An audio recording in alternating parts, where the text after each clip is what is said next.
I just got back from the movies. There's still popcorn stuck in my teeth. My hands feel like frostbite from the slushy. But my girlfriend's asleep. And there's no one else I can tell right now how amazing Sinners is as a movie. I went in fairly blind, didn't watch a trailer or anything like that, which had its own disadvantage, which we'll get to in a little bit. But I heard vampires and I heard Michael B. Jordan. That's all I needed to hear. I love vampires and I love Michael B. Jordan.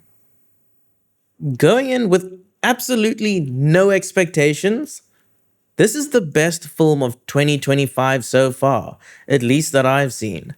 It was funny. The action was on point. It was sexy. It was mystical. The atmosphere just hit perfectly. I didn't want to get swayed by any hype, but I haven't been moved or so excited for a movie since probably Oppenheimer when I watched that in the theaters.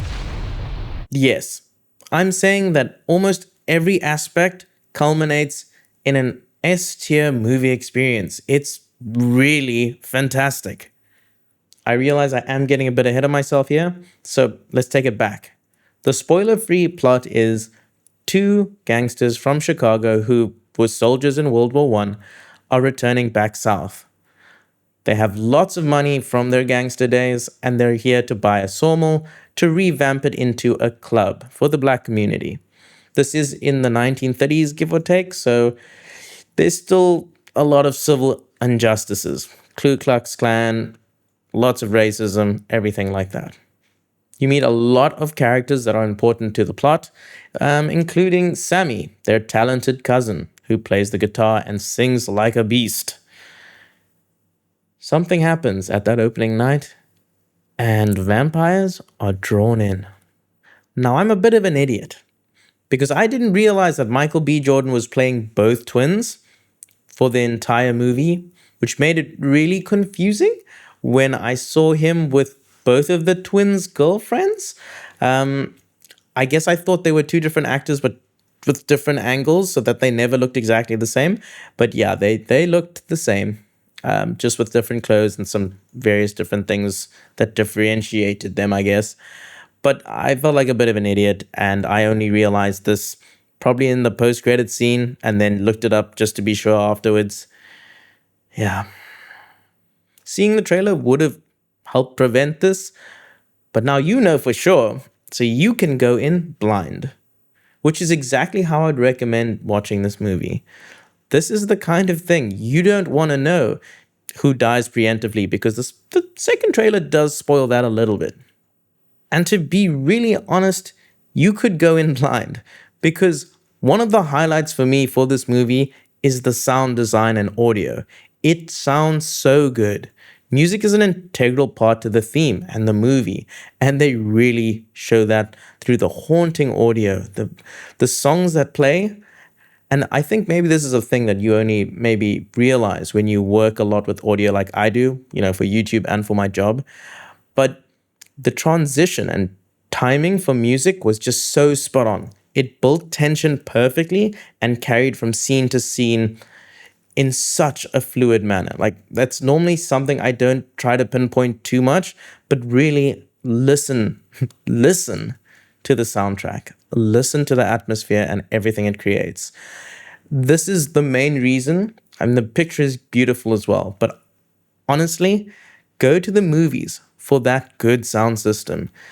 Not listening to this with a good hi-fi or whatever you listen to, that would be a travesty, because this movie is built with a very good foundation, but that music is something not to look over.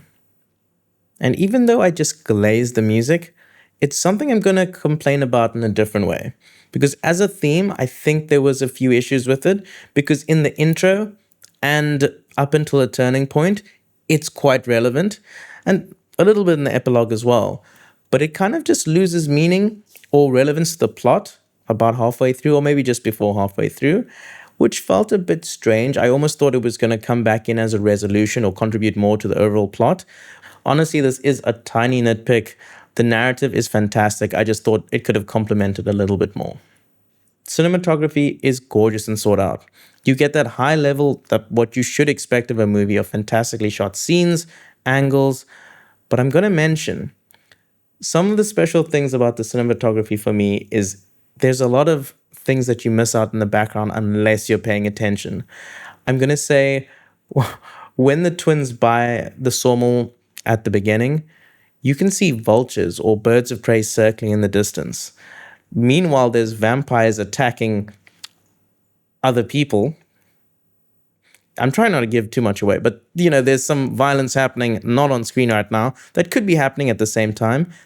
It's either that or it's just foreshadowing of them being trapped. But you can play around with metaphors all you want. I'm sure there's so many things, minute details that I've missed in the first episode. And when it comes out to digital, I'm going to break that down in a further video, and we're going to have a lot of fun with that. That being said, I'm going to probably go next week as well to watch it with some friends, because it's the kind of movie that you kind of have to watch twice to, one, pick up everything that was there, because some of it happened very quickly. I'll also mention that about 3/4 through the film, I really had to pee, but I was not, one, getting up and knocking everyone while we were watching this amazing movie, and two, missing anything because climax was happening and it was just fantastic. It was just a very long climax that my bladder complained about, but I made it all the way through, got to the epilogue, all that stuff. So I felt like maybe I might have been distracted enough to miss some important aspects. Something I will say is that please concentrate on Sammy's band name at the end. The major theme of sin is made extremely clear, as by the title.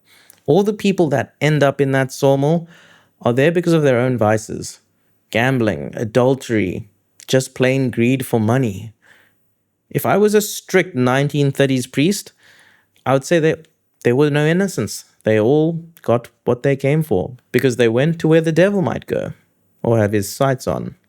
I'm not a preacher. That does sound harsh, but it does highlight something the movie does very well. Characterization and building up those characters so that we have a relationship with them. When it introduces the main characters and the side characters, it gives them so much detail. It gives them clear personalities, trauma, issues, and goals. We know exactly who these people are, and I think it's the first time in a long time I almost remembered every name of the minor characters. Honestly, impressive. And I think what built that so well is their interpersonal relationships.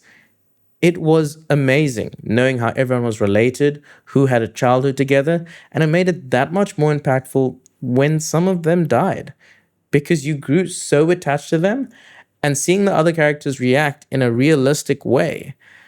Honestly, when you look at if we're going to take this as a horror films, they just kill people from like minute one. They might even start with a killing. This built up the characters properly. They weren't just dolls ready to throw away for shock horror. When they died, you actually felt something. So although you know that the Chicago gangsters are probably not innocent, you empathize with them. You realize that they're human, unlike those damn Ku Klux members. One last minor complaint before we get to the score is that I struggled to understand the accent at the beginning of the film. It got better as the film went on. I don't think I missed anything too important, but I did struggle a little bit. And if you're not comfortable with English, if it's not your first language, you will probably struggle a bit there too. So maybe in that instance, it might be better to wait for subtitles in a digital release. But on the whole, you should be fine. And the final score from this first impression, again, we will do a longer breakdown when it goes to digital, but from that first viewing, I'm giving it 88 out of 100. It was a fantastic, insanely good, gripping movie. I really highly recommend it, even if horror is not your thing. And I think the horror aspect can be brought into debate. It's just a good movie. I'm going to watch this again. If you haven't, I'm going to urge you to watch this. If you're coming here just to see what I think after seeing it yourself, it's a great movie. If you felt it was not, or if you want to share your experiences, Let me know in the comments. I'm really excited to just chat about this movie. Absolutely fantastic. And I'm looking forward to round 2. Cheers.